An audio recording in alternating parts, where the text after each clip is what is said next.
2024 has been a good year when it comes to releases of phones and their camera capabilities. And I have two of the best here, the Vivo X100 Ultra and the Xiaomi 14 Ultra.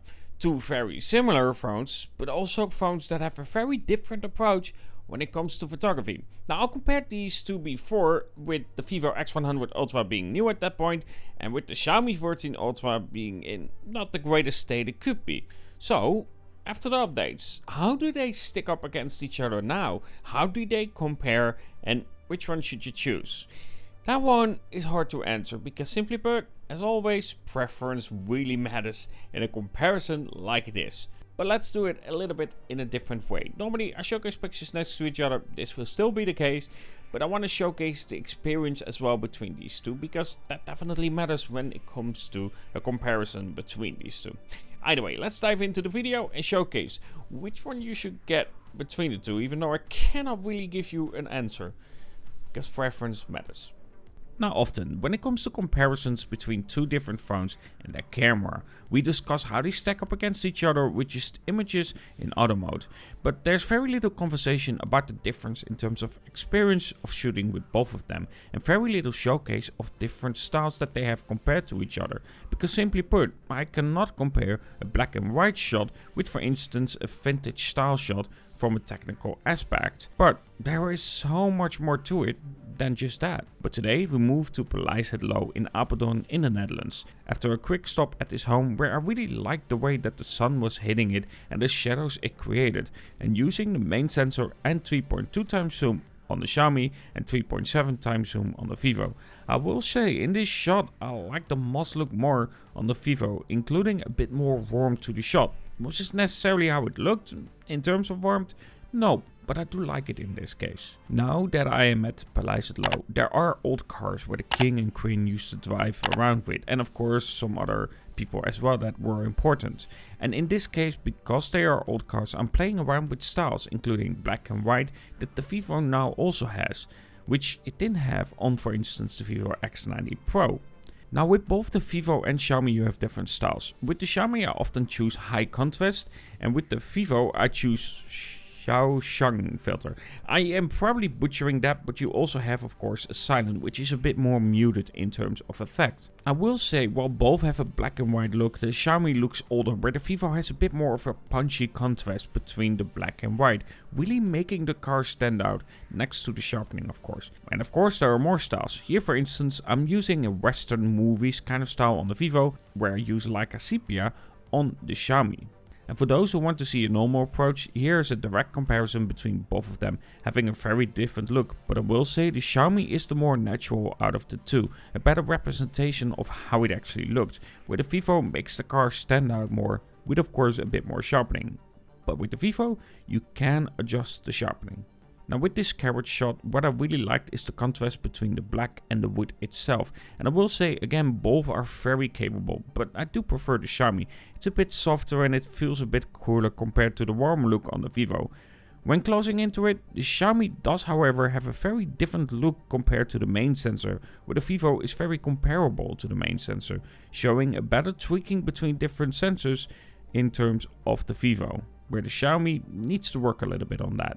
But what I can take from it between the sensors, the Vivo is better calibrated for these kinds of situations, giving a similar feel and look compared to the main sensor, where with the Xiaomi in situations like this, it can be that the zoom or the ultra wide gives a different look compared to the main sensor.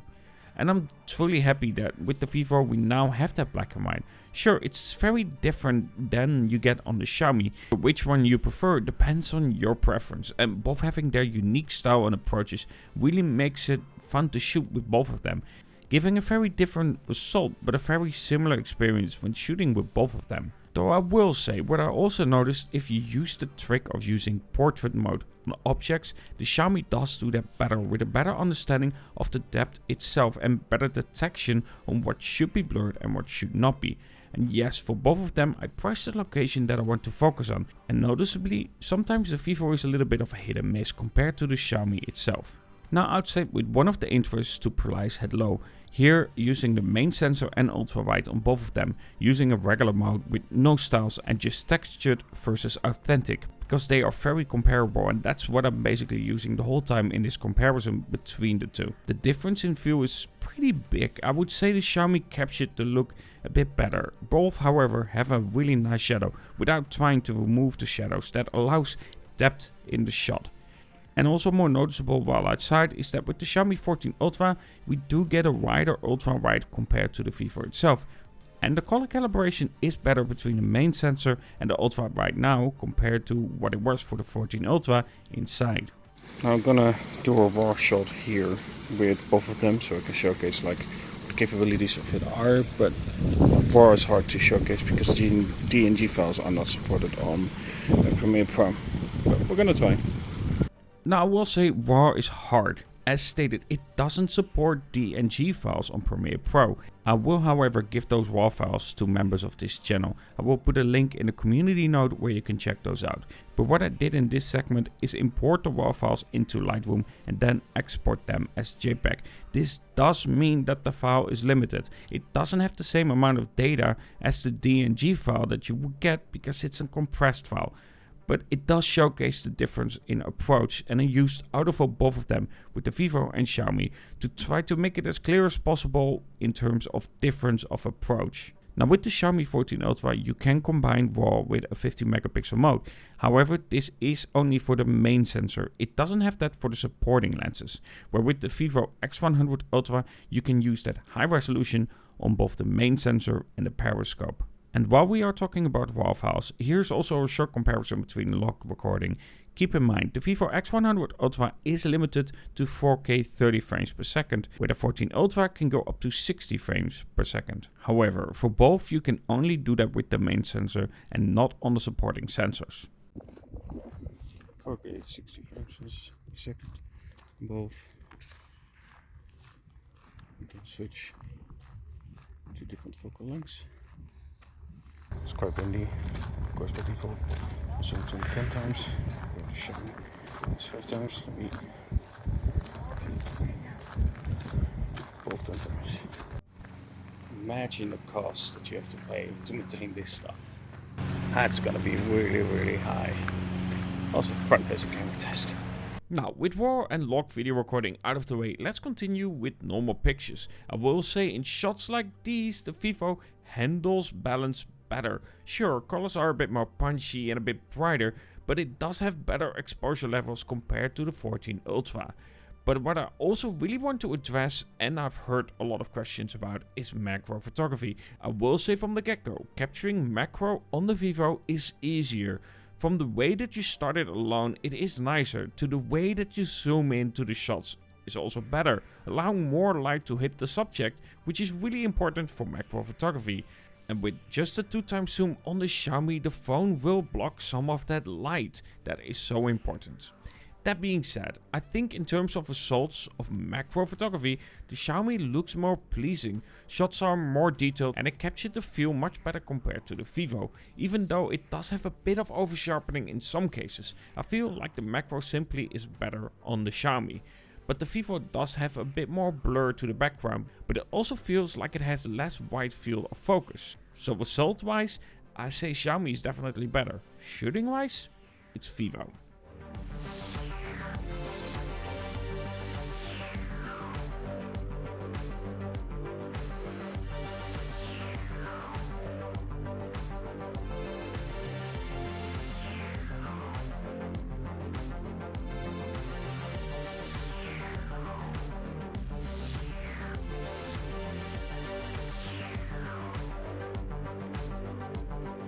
Now I've been looking and thinking about the best way to explain the difference between these two in terms of capturing shots and the feel that they can give. And often I try to explain it with, it feels better on the Xiaomi. The Xiaomi feels like it captures the mood better. But that's not the best way to describe it. I think the best way to describe the differences between these two is that I think that Vivo captures summer, where the Xiaomi captures autumn. That is the best way I can describe the difference in terms of approach between these two.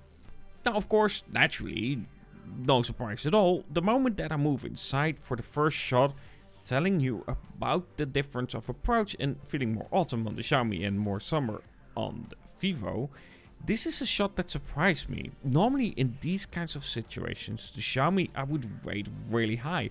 But no, in this case I think that the Vivo does it better here. Not only because of the dynamic range on the lights itself, but it feels much nicer. I think Vivo did a really good job here, where I think that the Xiaomi is a bit too bright and loses some of that feel that environment has. Now in this Palizade Low in Apeldoorn, there's a really Victorian vibe, a really early 1900s feels to it. And again, both have a very different approach. In some cases I feel like here the Vivo oversharpens a bit too much and brightens the shot up too much, because it feels a little bit like low light here for the Vivo. Where with the Xiaomi in comparison, I think the shots can be a little bit dark in some cases, as well as in terms of colors just a little bit off. But I think both in their own right really handle this Victorian style well, even though out of the two the Xiaomi often captures the colors better out of the two. Where with the Vivo, as we know, it has a bit more saturation, a bit more exposure, which inside is harder to balance when you use that slider on the Vivo. And of course we have to compare a bit of styles as well, using the vintage on the Vivo X100 Ultra and the Leica Sepia on the Xiaomi. Again, both a very different approach, but man, do I like both of them in their own right.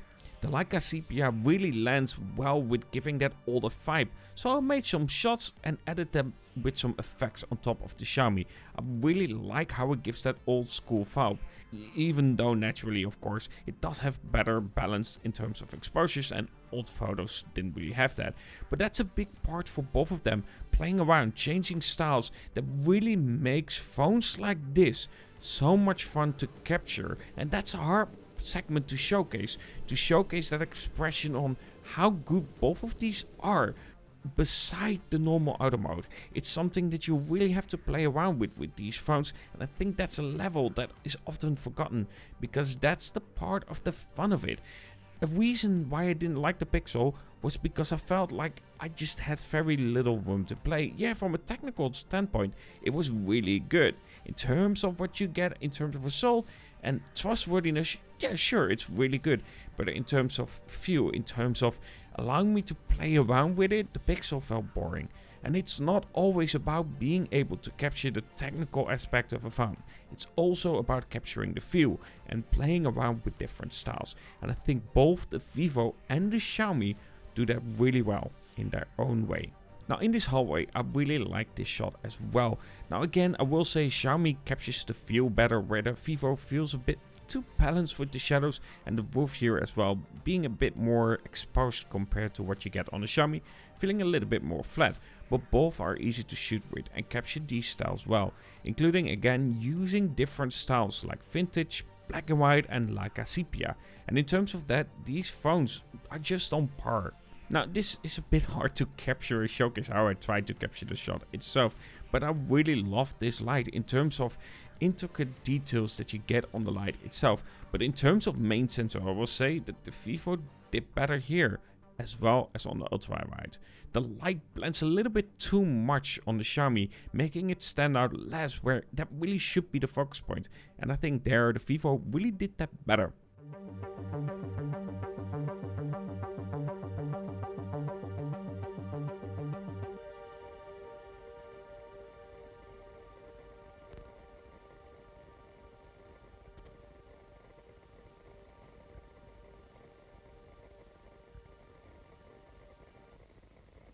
Now we get to one segment where Xiaomi to a degree is struggling, and that's portrait. Now depth of field, I always think that Xiaomi does that really well. It by default feels really natural, but using the main sensor, and in this case 35mm equivalent, it still struggles with my skin. Sure, it's not even close to as bad as it was at the beginning, but using that 35mm equivalent still gives me some issues. Now moving to the other sensors, we don't really have that, and I think in terms of depth of field, the Xiaomi is really natural, feeling like a DSLR quality. But I would say avoid using that 35mm equivalent on yourself. Does that mean that you have to set it up somewhere? Yes, but sadly, in terms of result, when using a 35mm holding the camera itself, because that's probably the max that you can really use effectively to get a portrait of yourself, it struggles, and it still struggles with my skin tone. Found a way to fix the bright portraits on the Xiaomi. Just have a bright subject.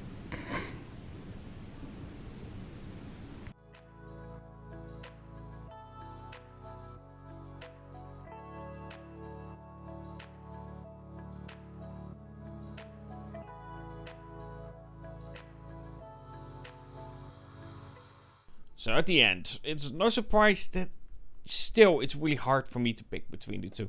The things that I really didn't like about the Xiaomi 14 Ultra, the over sharpening was a real issue at the beginning. Portraits was a real issue at the beginning, especially if I take a portrait of myself. Now, is it totally fixed? No, and I still think that I can rely much more on the portrait mode when it comes to the Vivo X100 Ultra. In terms of feel, for instance, I can rely more on the Xiaomi. I feel like Xiaomi has a bit more feel to the shot itself. It's a bit more... The comparison I would say between the two is that with the Vivo X100 Ultra, you're capturing summer. With the Xiaomi 14 Ultra, you're capturing autumn. And depending on the person you are, you either like summer more or you like autumn more. It really depends. Yes, autumn has a lot of rain, but it can create some beautiful shots with beautiful, deeper, darker colors. With summer, of course, has the brighter, more saturated colors. So that's the best way to describe the two of them. The Vivo X100 Ultra is summer. The Xiaomi 14 Ultra is autumn. And depending on the person you are, that's what you kind of have to pick between. And it's really hard because there are definitely situations where I have the preference on the Vivo X100 Ultra and then I have the preference for the Xiaomi 14 Ultra. It makes it so hard because of that.